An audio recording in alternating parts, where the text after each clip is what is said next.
In this video, we are going to talk about how to heal through relapses of the Fearful Avoidant Attachment Style. I'm Pauline and I am so happy you are here because I think relapses might be one of the hardest things when you're going through your healing journey. And it might feel like you're back to square one and everything you did prior to the relapse just doesn't matter. You have to start all over again. And first of all, that's not true and I will tell you why. Second of all, we are going to dive into how to use those relapses to heal even deeper and further, because that's definitely one of the reasons that all that trauma or pain is coming up in that moment. But it is not true that a relapse is a sign that you're back to square one and everything you did prior to that doesn't matter, didn't work or doesn't matter. It definitely did help. It definitely did help. And there are a few things you are always, um, it's very hard to see how far you've come when you're feeling shitty. And it doesn't matter how shitty you feel, you always think, oh, I've felt like this forever. But then maybe 2 months before that, you actually felt shittier in a way. But you can't remember that because you're just in this state. And it's very hard to remember a different feeling when you are experiencing a very overwhelming feeling. So that's one. Second of all, um, a relapse sometimes is also a way of your body or your fear system to just kind of take a break. You are expanding, you are healing, and it is so wonderful, and it's very scary for your fear brain. And your whole body, your whole energy system, but also your organs, your functions, um, have been trained so long to release fear hormones, for instance. So actually healing and going towards a new kind of state of being sometimes can be a bit taxing for your body. It's just a whole new way of being, which is kind of hard. So sometimes you just go back to autopilot, and autopilot is sometimes feeling shitty because that's what you've had for years. That doesn't mean that you're not doing it right or that you're back to square one. And then the third reason you might have a relapse is because new trauma or new pain is coming up. Wait, sorry, to be released. And it sucks. It never comes at the right time. And you just don't want to have it. That is totally normal. And it is a beautiful opening to healing even further. So once I started kind of accepting the relapses, which was still very hard to do, I kind of saw them as my drunk state versus a sober state. So when I was feeling okay, when I was feeling relatively relaxed and kind of happy, that would be my sober state. Like I would just be kind of clear-headed. Sometimes I could actually see a future with my now husband. Sometimes I couldn't, but I was just kind of like, I was chill. There were moments I couldn't even imagine not being with him or why I was having all these intense doubts. Um, but other times it was just calm, it was just fine. So those were my sober states. And what I started doing after a while was writing down what thoughts I had in my sober state.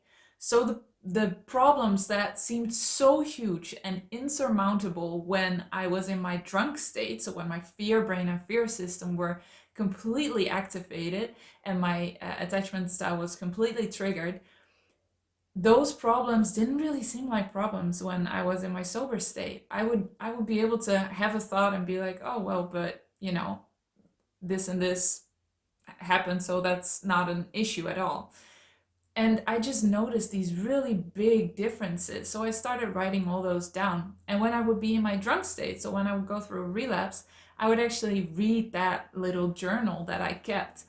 And I have to say, it didn't always work. There were times where I was reading it and I would still just be so afraid and feel so much tension and think, oh, I'm just fooling myself and I didn't really think that and I didn't really feel that. But sometimes I could allow myself to just trust that what I wrote down there actually was true in that moment. So one of the big rules here for this is to when you're in the sober state, really only write what you believe, and you don't have to like fully 100% believe it, but just be truthful in what you write down, so that it's easier for your your drunk state, to accept it.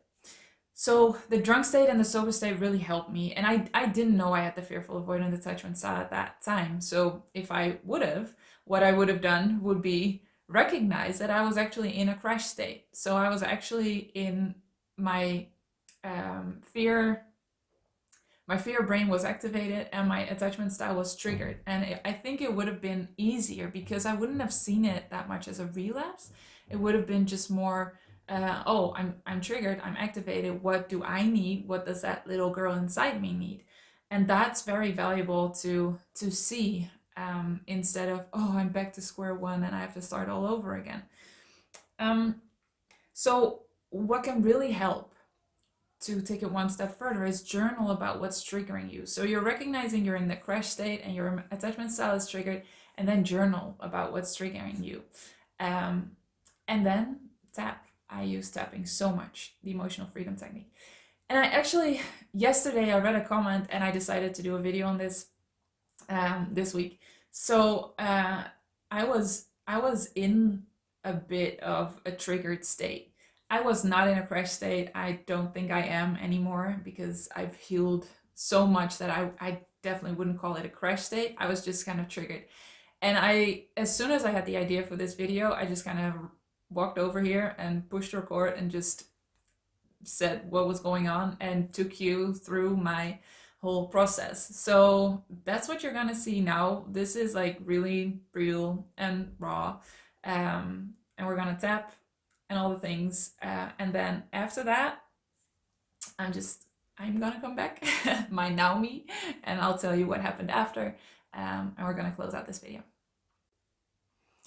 All right, this is me not feeling very great.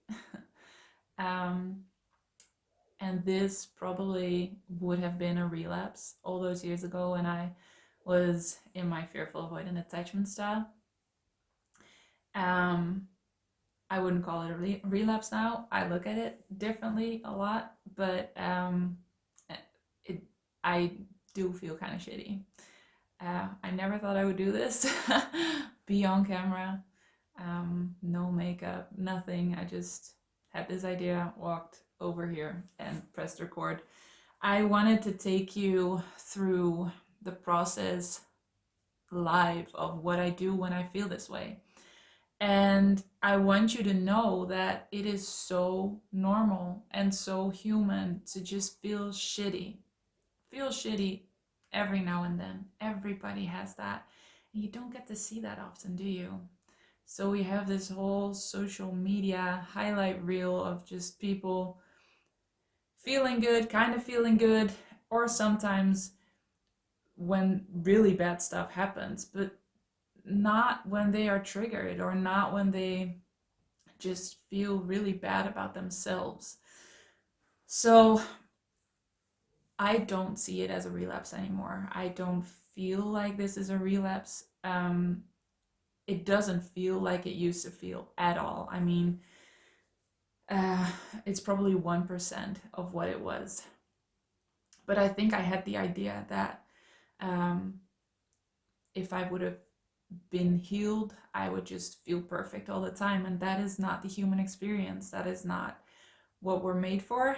And it's totally okay to feel shitty. And it's okay to feel heavy feelings. Your body is made for that. You can definitely handle that. It's just processing your feelings, and you've never learned that. But once you do, and once you've healed the really heavy stuff under that, which makes it feel so big and overwhelming, it really becomes easier and easier. So what I do when I feel this way, let me give you a little bit of context that actually might help also. I'm on my period right now, maybe TMI, but also that's human too. So hormones really influence your mood, and that's like, it's more than just your mood. I feel like you feel things more intensely when hormones are involved in whatever way. Men can have this too. Um, and there's just some stuff that's been building up. So I've noticed that I had to just sit myself down and feel, which is what I'm doing now with you here. um, but um, I have been postponing it. I didn't want to feel it. It still isn't something I thoroughly enjoy. I can definitely do it, but you know, like you have life, and I have a baby girl, and um, yeah, sometimes it's hard to like make the time to really feel how you're feeling. So there was a bit of a lead up to this. Also, I am like in deep creation mode for my program, one of my Dutch programs, and that is triggering also. So what I'm feeling now is not a crash state, but it would have been a crash state when like 10 years ago. Um, so that means I have all these physical symptoms. And right now, like back then, I would be dizzy. I would even get nauseous sometimes. My stomach would ache. I would have this knot in my chest, and I would feel panic. It would not have been good. What I feel now, after I've healed, is just a little bit of unease in my stomach, in my chest, and in my throat. Just a little bit of like pressure in a way. Um, yeah, and maybe like the faintest hint of panic, but it's not like panic. It's yeah, a little bit of fear, I guess. I don't know how to explain it, but it's all very. I could just continue with my day and it'll be fine. It would have been fine. So I've noticed those feelings, and then I know, okay, I gotta do something about it. What I do then is I know my triggers now. And for the fearful avoidant, there's a lot of common triggers. And it's not just relationships. It's definitely not just relationships. So what the trigger for me is now is that I feel like I have to perform in creating my program. So all these people have already bought the program and have faith in me, and now I have to like live up to those expectations and perform. That's what that little girl inside me feels like. I know that is a trigger. That is a pretty common trigger in the fearful avoidant attachment style. The fear of being dumb, incapable, um, disappointing people. Um, that's all a trigger, and that used to probably mean that you would get abandoned if somebody would see you as dumb or incapable or making mistakes or not living up to expectations. So that's why it feels so scary, and that's why it can trigger a crash state or trigger your attachment style. So that's what's been happening for me now. Um, and it sucks, you know. It's not a good feeling. I don't enjoy it. I know this is the trigger, so it helps me to be kind to myself. But yeah, it still is quite hard to allow it, because there is still that little girl that's a little bit afraid that she will be abandoned. It just doesn't take over anymore. I used to feel like it would take over me and I would have no control. I could not do anything about it. So yeah, I thought I would just tap with you, because that's just what I do when I feel like this. I sit, I feel, I find the trigger. I'm like, oh yeah, that makes sense. And right now I just want to tap with you really short on not wanting to feel these feelings, because that's human. That's also normal. But it can actually help you to allow them. So if you feel up for it, you can repeat after me and do as I do and say as I say. Even though I don't want to feel this, I deeply and completely love and accept myself. Even though I don't want to feel this pain, I deeply and completely love and accept myself. Even though I just want to feel good,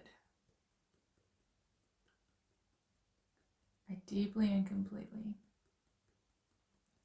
love and accept myself. I don't want to feel this. I just want to be happy.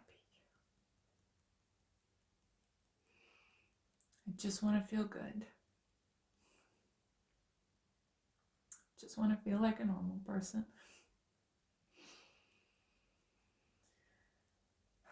But this is normal. It's normal to have feelings. It's normal to feel shitty sometimes. It's okay to feel shitty sometimes.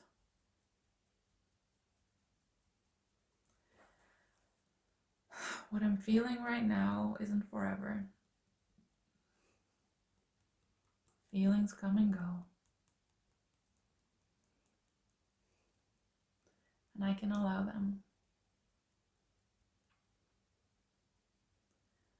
My body knows how to handle them. I can handle them. I am bigger than my feelings. There's nothing I can't feel. That I can't handle. And just because I feel it doesn't mean it's true.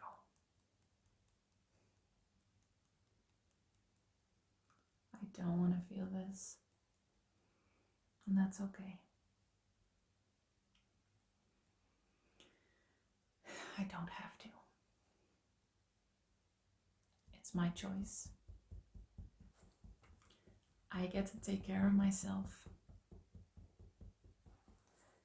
And just because I feel this way doesn't mean it's true.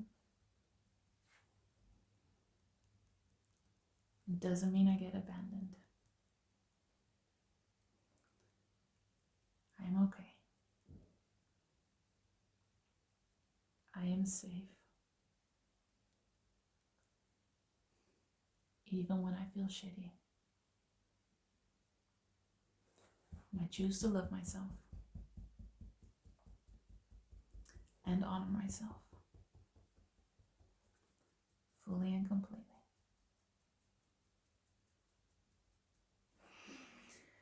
All right.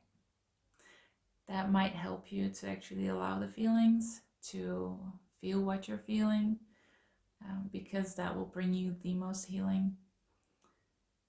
So that's what I do during a relapse. I just wanted to show you that you're not alone and that this happens. Even to people who are really happy and healed, you will still have moments where you just feel shitty and you don't want to feel what you're feeling.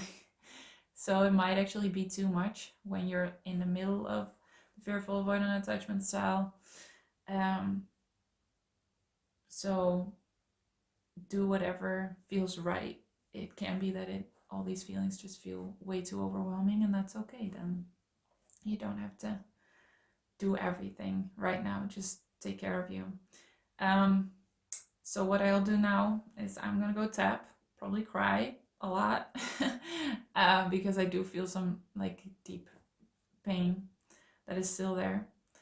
And just to be really clear, I'm happy. Like, I don't need to heal all this. I'm good. Even when I'm really triggered, I'm good. I'm fine. I can still be in connection with my husband. So it's not like you have to struggle the rest of your life. I don't see this as struggling. I see crying as a very normal, healthy thing. I don't mind it anymore. I don't mind being vulnerable anymore.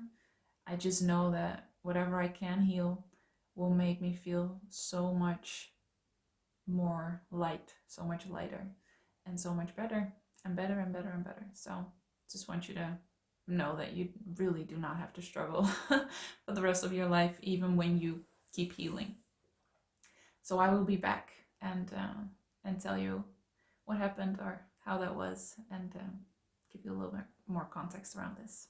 All right, I have to be honest, I don't really remember what I said yesterday. It's like maybe I should watch that back, but I didn't. So here we are.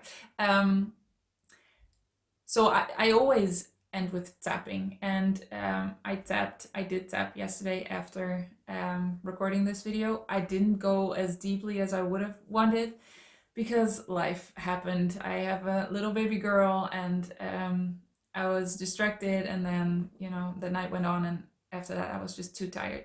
And that happens. That is life. What I do when that happens, because I used to be really hard on myself and be like, I have to use EFT, I have to tap. Now I just decide to give myself a whole lot of grace. Life happens. I don't have to be perfect. I don't have to do it perfectly. Whatever I can tap on will help. It will help.